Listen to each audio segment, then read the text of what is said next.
Seramai 226 ketua isi rumah dari 21 buah kampung dalam daerah Kota Belud yang terjejas dan rumah mereka mengalami kerosakan akibat kejadian gempa bumi yang melanda Ranau Jun tahun lepas menerima bantuan kewangan daripada kerajaan negeri berjumlah RM678,000 itu.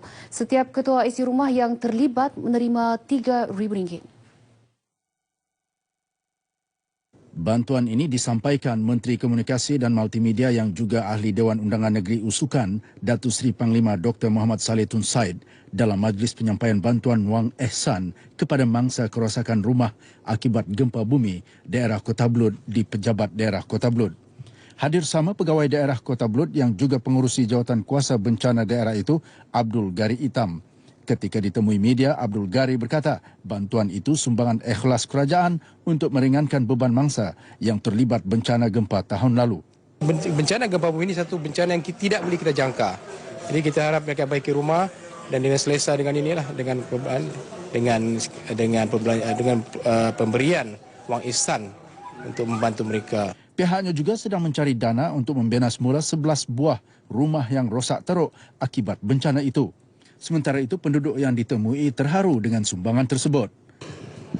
Saya rasa sangat berterima kasihlah dan merasa gembiralah sebab diberi bantuan seperti itu, dan saya bersyukur dan terima kasihlah supaya saya pun memulihkan baik saya punya rumah dan sebaik-baiknya. Saya berterima kasih duit ini untuk memperbaiki rumah saya yang mana-mana yang rusak. Gempa bumi sederhana berukuran 5.9 pada skala Richter yang melanda Ranau pada 5 Jun tahun lepas itu turut menyebabkan kerosakan rumah di beberapa buah kampung di kawasan Kota Belud. Pembinaan Mahkamah Anak Negeri di Kampung Binanu Nabawan berjaya memberi manfaat kepada penduduk di 11 buah kampung berhampiran. Mahkamah itu berperanan menyelesaikan sebarang masalah berkaitan hal ehwal adat yang dihadapi penduduk kampung. Laporan lanjut bersama-sama Duli Simon dan jurukamera Awang Damit Masir. Mahkamah Anak Negeri yang siap sepenuhnya pada Disember 2015 dibina dengan kos lebih RM70,000. Sebelum ini, penduduk di kampung-kampung terlibat terpaksa melalui jalan becak dan licin untuk ke Pekan Nabawan yang terletak kira-kira 60 km sekiranya mempunyai urusan berkaitan anak negeri. Dengan adanya bangunan Mahkamah Anak Negeri yang dibina oleh pihak kerajaan di Kampung Binanun di daerah Nabawan, ia memudahkan penduduk setempat di sini untuk berurusan dengan pihak mahkamah berbanding pada masa dahulu. Majlis perasmian bangunan mahkamah ini disempurnakan Menteri di Jabatan Perdana Menteri yang juga Ahli Parlimen Pensiangan Tan Sri Joseph Kurup. Sementara itu, rata-rata pemimpin setempat yang ditemui RTM menyatakan penghargaan kepada kerajaan yang menyediakan kemudahan tersebut. Dan ini adalah satu tujuan yang murni kami untuk memudahkan lagi kes-kes yang kecil harus diselesaikan di mahkamah ini. Masa dahulu sangat sukar sebab perjalanan licin dan susah hubungan kami pergi ke pejabat seperti pejabat daerah Nabawan. Tetapi pada masa sekarang ini, kami bersyukur berterima kasih kepada Yang Berhormat Tan Sri Datuk Seri Panglima Yusuf Korop, Menteri di Jabatan Perdana Menteri merangkap Ahli Parlimen P182 Pensiangan, telah meluluskan dan mendirikan sebuah bangunan mahkamah di Kampung Binanun ini. Terdahulu ketika berucap, Tan Sri Joseph menyatakan mahkamah tersebut bukan sahaja berperanan menyelesaikan permasalahan berkaitan adat rusam, malah menjadi institusi menyatu padukan penduduk sekitar. Beliau turut mengumumkan kelulusan bagi peruntukan 4 buah jambatan besi termasuk pembinaan 8 buah kalvert yang bernilai RM2 juta di Kampung Binanau selain menyampaikan peralatan sukan kepada para belia di kampung tersebut. Susulan kejadian kebakaran melibatkan 2 buah kediaman di Kampung Seri Pandan, Putatan pagi kemarin. Timbalan Ketua Menteri yang juga Ahli Dewan Undangan Negeri Petagas, Datuk Seri Panglima Haji Yahya Hussein turun padang meninjau keluarga yang terlibat.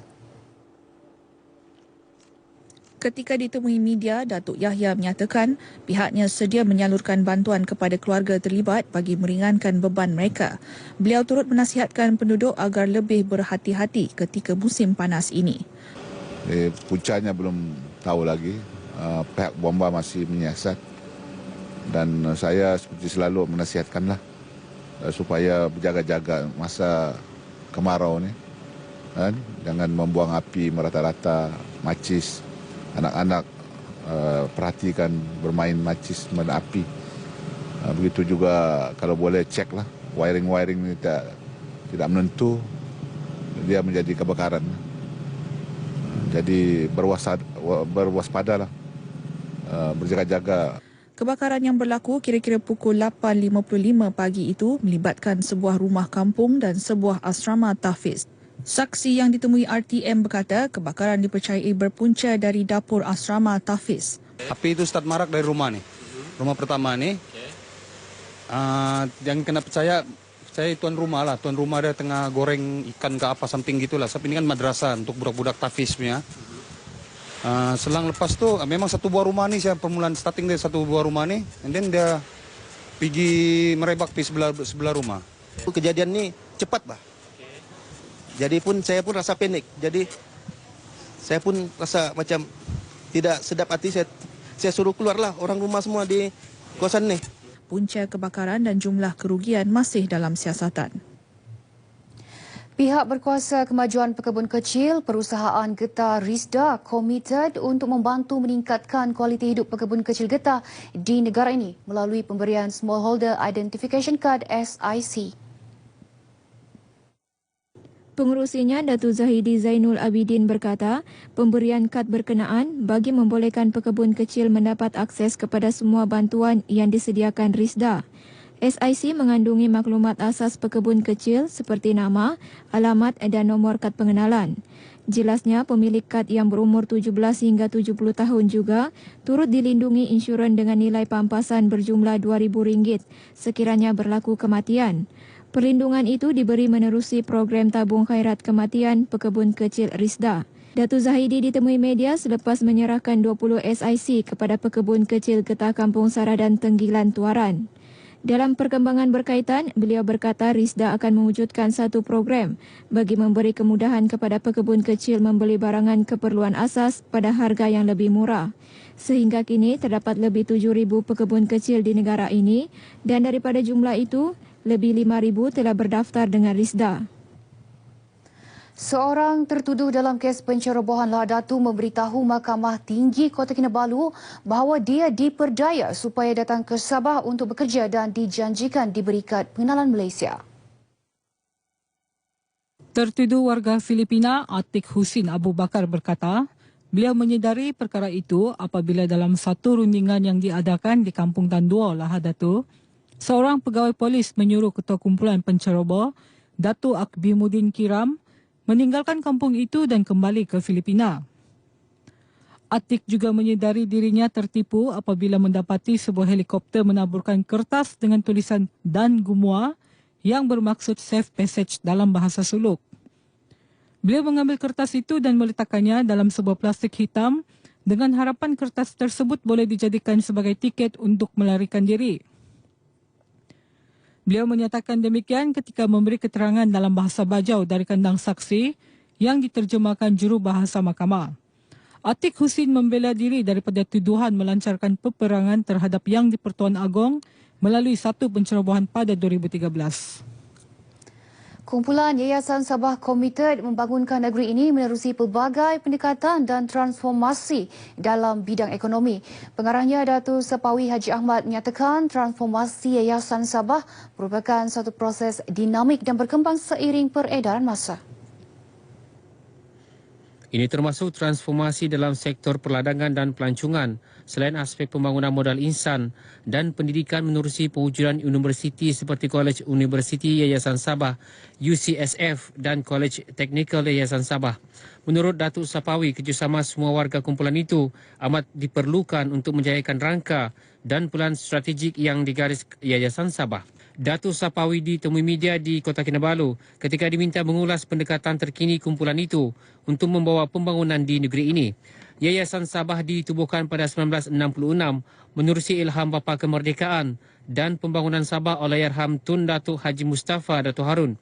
Badan berkanun di bawah kerajaan negeri itu berperanan penting dalam pembangunan aspek ekonomi, pendidikan dan sosio-budaya di Sabah. Baik, seterusnya kita ikuti peristiwa yang berlaku di Sabah dalam diary hari ini.